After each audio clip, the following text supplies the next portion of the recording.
NLC President, let's begin the conversation with you and let's get the reaction of labor. You are, as an organization, one of those who reacted immediately when the price went from about 185 to over 500. But this is a different scenario entirely. Now it does look like the independent marketers can now bring the product into the country. It has broken the monopoly of NNPC bringing it. Well, market forces, market scenario playing out, but it doesn't look like it's to the benefit of Nigerians. We've been warned that market forces will determine the price, but again, it's at the detriment of the pocket of the average citizen of Nigeria. As a leader of the labor, what is the official reaction of NLC? Well, I think Nigerians are being deceived. That's the official reaction. Because in the first instance, if you are saying that the independent marketers are now bringing the products into the market, into Nigeria, Nigerians will want to know how many of them, and for us to see the list of those who are importing the product into Nigeria, and to find out the role of NNPC in the current dispensation. NNPC cannot import and say it is imported by independent marketers. That is not true. Two, if governments withdrew subsidy on petroleum products, and suddenly we were about discussing the aftermath of it, and while we were about even to start committee meetings, another price is increased. Now you ask yourself, why will government go to court to seek injunction? Why will government take some other measures if it is not their business? The matter is clear that it's like we have entered a ring where Nigerians are being punished unnecessarily and where lies are coming up everywhere. If you have a single market where everybody must change dollar at 800, at 8 years per dollar, now you remove the market where people were changing money at 400 and 450 to import. It then means the very moment that dollar value increases to even 900 to 1,000, you tell us that you imported it at the current value, despite the fact that the products now are not the ones that were imported under $1 to 800 naira, range. So I think clearly the government is toying with Nigerians, and it's like a situation whereby they are telling us, what can you do? It's a reign of impunity that is coming up everywhere. It's not all about, it's not economics. What is happening there is not economics. It's not about market force, And if you are now approving almost 70 billion to subsidize those in National Assembly, probably to buy bulletproof vehicles for them and all that, and you are equally increasing, the pump price of petroleum products, and you say you are removing subsidy. Removal of subsidy, is it on the one that affects the poor alone? I think it is a problem that they are creating that will be between the poor and the rich, because they are taking away all that the poor are trying to benefit from, and they are giving it to the rich. In the battle that will ensure, I think they need to buy more bulletproof vehicles for the rich to continue to move around, because when people cannot get food to eat, they will run to the street. And it's not about what Labour says about it. The problem now is not a Labour problem. The problem is everywhere, and I think they are prepared for it. So if you look at this, and tonight we're concerned so very much about the plight of the poor, who are in the majority in this country. Based on the available statistics, they are the ones that are going to be bearing the brunt. How many people do even have vehicles in this country anyways, compared to those who do not have? And the impact on transportation, commodities, and all what have you. We thought that Labour was having a conversation with the federal government, and that, look, these things will come in such a way that the average person who doesn't have to weep and gnash his teeth and be in anguish and perpetual suffering over the consequences of the actions of government. Now, the question is that, did you see this coming? Do you accept the explanation of the NNPC? Well, the NNPC have not provided any explanation. You can see that the group managing director was talking of finding out from their marketing department. I don't think they have provided any explanation. And they have no business, again, from what he's saying, if the importation of product is no longer within their control. If you ask whether I invested this coming, yes and no. Yes, in the sense that government thought they had been outsmarted by what Nigerians felt, was not a good negotiation with labor. But within us, we got the best bargain that could have salvaged the suffering of Nigerians when we opted for the CNG agreement. The CNG agreement we got and we signed without reducing the price of petroleum products, which was what the expectation of Nigeria was, thought that would have given us a product that is an alternative that will sell at probably less than 100 naira per liter. And if that one has started operation today, I think government would have reviewed their folly in increasing the pump price of petroleum product. Now, while we are trying to consummate on that, they now came out again for an assault, a further assault on labor and citizens of Nigeria. I think Nigerians should see it beyond, just prices of PMS, and see that government is on daily basis attacking Nigerians. Government is on daily basis confronting Nigerians, trying to make Nigerians, why government is doing this, why government is going to provocation and attack on Nigerians, is something that is not clear to the Nigerian labor movement. And I think we need to observe this, find out why within 2 months, government has on the issue of petroleum products, MS, government has attacked workers. On the issue of threat to increase electricity tariff, government has attacked Nigerian students on the threat to introduce school fees and all. So there must be something that is behind this. So I think Nigerians should look at it while we're on standby, waiting for this action. Because if whether there will be any clash, yes, or how and when it will start, Nigerians should determine in the next few days. For anyone who has been following, we'll say on one hand, subsidy is a devil in the mix. And for a long time, it should have gone.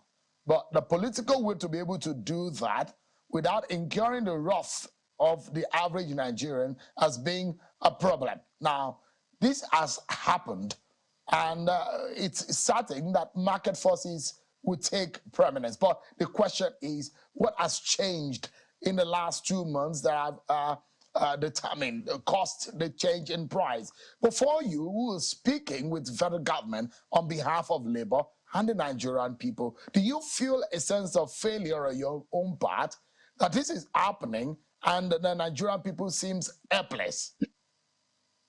Well, how do you start assessing failure? Failure in the sense that labor should take the failure of government, failure to provide, a livelihood, better livelihood to Nigerians. How is it on the part of labor? Because, Mr. Ajaero, the reason why I asked that question, it does look, in the whole scheme of things, for a lot of Nigerians who are watching, they thought that Mr. Ajaero and his colleagues in labor were the voices of the Nigerian people. And there seems to be a gully between the government and the governed and the Nigerian people. And you were supposed to bridge that gap. But I'm asking you as a personal question, because as a leader of labor, discussing with government, and you woke up, I'm not sure, you got a call to say there will be a change in the price.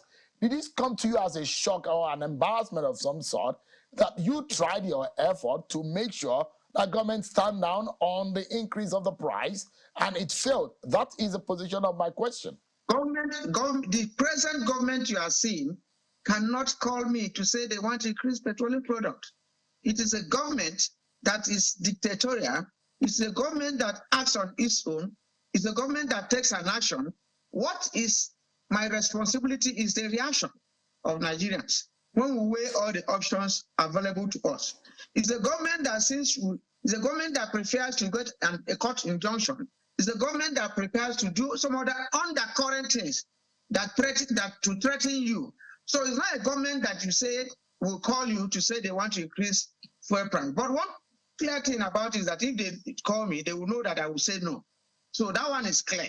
And it is not in our characters level to be on bed with government, especially when their actions and pronouncements are anti-people.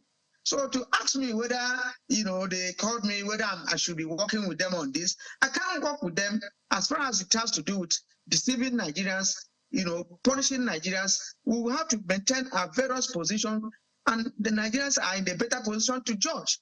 What is Labour going to do now? Because, Mr. Ajaero, the truth is there is a clause in the statement of the NNPCS that the market will determine the price going forward. It might go up. That means we might get as higher than the price that we're finding it today, and it might go lower, maybe lesser than 500 naira that it was selling yesterday. But should it go up, what will Labour do? Or what will Labour do now? We are not involved in that arithmetic of going up and down. When we realize the position of government and what they have done over the years, that it has been a situation whereby when they increase, Labour attacks them, they reduce maybe 50 naira. And then the next time they're going to increase, they increase with about 300 naira. This present NLC decided to look at alternative. And that was what led to the CNG agreement, which I told you about. That if we have the CNG agreement, that's my only regret today, that if we have the CNG agreement, already in place, as the independent marketers, petroleum marketers have volunteered their stations for conversion. If we had finished conversion of vehicles to use PMS, which I'm saying will cost less than 100 naira or thereabout, I will not bother if they are selling PMS for 3,000 a litre. It is now left from Nigerians who have options to decide whether to buy the option of CNG at 100 naira or to go and buy PMS at 800 or 1,000. That's the only regret I have. And that's what we got. That was what NLC got from that negotiation. We are not interested in the 500 they were talking, we didn't reduce it. But we had an option. We had a CNG, and gas deposit in Nigeria that will last you for the next 500 years. Now, why have they not started this conversion? Even when organizations like the African Development Bank are willing to bring funds for us to convert our vehicles to CNG. So if it is not to punish Nigerians, we could have started that option, and tried our 8 weeks agreement to see whether anything possible, anything better will happen. But that has not happened, and they went into increase. Before now, if we conclude the CNG agreement, the issue of increasing it to 5,000, 10,000 will not matter to every Nigerian. Give us an understanding from the statement coming out of Labour today. The title is "The Proposed Palliative Cash Transfers Robs the Poor and Pays the Rich. We reject it." You made mention of the breakdown of how some of this money you criticize, the ones going to the National Assembly, the ones going to the judiciary. You broke it down to how many courts do we have, how many judges do we have. You queried how they will be getting that kind of amount. What is the basis of NLC's criticism of these measure by the government? And if you have, what is the alternative? Well, before I go on, let me put a caveat to the last speaker, his statement on the issue of there's no subsidy to the ordinary Nigerian. Prior to now, before this time around, that cliche has been gaining momentum. Until this last, removal of subsidy, we now realize that without subsidy, we will now be paying 600 from 185. Every Nigerian now, even an illiterate Nigerian, knows that there is a difference of 400 naira they are getting from a litre, and it's highly subsidized. Before now, I would have agreed with him that subsidy is not getting to Nigeria, but the very moment subsidy was removed, and there was over 400 naira increase on top of what we're doing, over 200 naira increase, we now believe. I don't want anybody to say that again, because Nigerians know better what was happening when there was subsidy and what is happening now without subsidy. Now, on the issue of why we said we reject their 8,000 whatever they are coming up with, the first two meetings we had, they came up with 5,000, and they were talking about 50 million Nigerians. And we said, no, from all indices, reports show that over 133 million Nigerians are poor, poorest of the poor. And then you can't think of even 50 million. And 10,000, 5,000 you are proposing is not acceptable given the level of poverty in the country. Besides, we need to do proper analysis to find out who are these people. Because you see a situation under the COVID-19 era that people were being paid. And when we ask questions, which account number did you pay this money to? Who are the people you paid this money to? Nobody gave us any information. Now this government is going into that again. The committee set up have not sat down to look at the people who are to benefit from this, the indices, how they are going to be paid, the amount, the number of Nigerians that will benefit. Only for government from nowhere came up with 8,000, came up with 12 million Nigerians. The 12 million Nigerians that are poor, is that number from Kano or is it the one from Lagos? Where are they getting this statistic from? You can see that these guys are not ready, they are not conscious in doing a proper work that will address the poor in this country. So to the NLC, and as far as we have not had any agreement on any of this, I think the government is trying to follow the trajectory of take it or leave it, and that is not what happens in a democracy. I imagine, so I was asking, you say you are rejecting it. Are you rejecting the entire package of the palliative proposal from the federal government? But the 8,000 is rejected, the 12 million Nigerians rejected, the statistics, how they got the people, and who are the people is rejected. You have to sit down and find out the people and the parameter for the selection of the people. You have to select the amount, that because that 8,000 is an Uber for a day to move you from one direction to the other. You have to equally look at how many Nigerians are the poorest of the poor. The Nigerians that you capture under the poorest of the poor can be less than 50 million or 100 million. So all these indices, we have to look at them. And if you don't do that, you are just, doing a rigmarole. By the way, it is not based on any work. It is not based on any agreement. It's not based on social dialogue between labor and government. What would be your own suggestions or alternative if you're rejecting the measures that the federal government has put forward? There is a committee in place between government and labor to look out, to work out the modalities, look at the number of Nigerians that will be affected, look at the amount, look at the template, and who are these Nigerians, identify them. You can't set up this committee and go back to be doing a different thing. It's not a question of my own position. It's a consensus that was reached before these committees were formed. So why are you jettisoning the committee? That's the question. I understand that Nigeria will be saving several trillions of naira in the removal, and we understand, we were told that about 400 billion was saved in the first 4 weeks after the removal. If my mathematics work right, I don't trust my own mathematics, but if it works right, we should have saved about 800 billion. Do you have an idea where these monies are? Sure, we should ask Mr. President or his Minister of Finance or Minister of Finance. So I don't have an idea. So if they have saved such amount of money, why are they hurriedly trying to impose another amount, another price regime on the people? You know the reason why I'm asking this question, Mr. Ajaero? They've gone to the federal government, went to the National Assembly asking for 500 billion naira. Yes. But so if we save 400 billion in first 4 weeks, we save nearly the amount that they would have gone to the federal government, to the National Assembly to ask for. And all this furore about how the money is going to be shared would have been a nullity. And if we are going, if we save 400 billion in 4 weeks, we would have saved 800 billion in 8 weeks. That is my thinking. Correct me if I'm wrong. Your thinking is not far from mine. The same government that went to collect about 800 million, dollars from World Bank, for this kind of payment before President Buhari left. Now, which money are they asking from the National Assembly now? Is it the one saved? Is it that same 800 million Now, if you calculate the value of that $800 million, you discover that it's over 500 billion already. Now, yet you are asking for another 400 billion for payment of palliatives or whatever. There's something that is not adding up. I think they should come up positively to tell us what is happening. Is it that money from the World Bank that they are using for this palliative, or is it a fresh money that they are demanding from the National Assembly? So one needs to get this clear.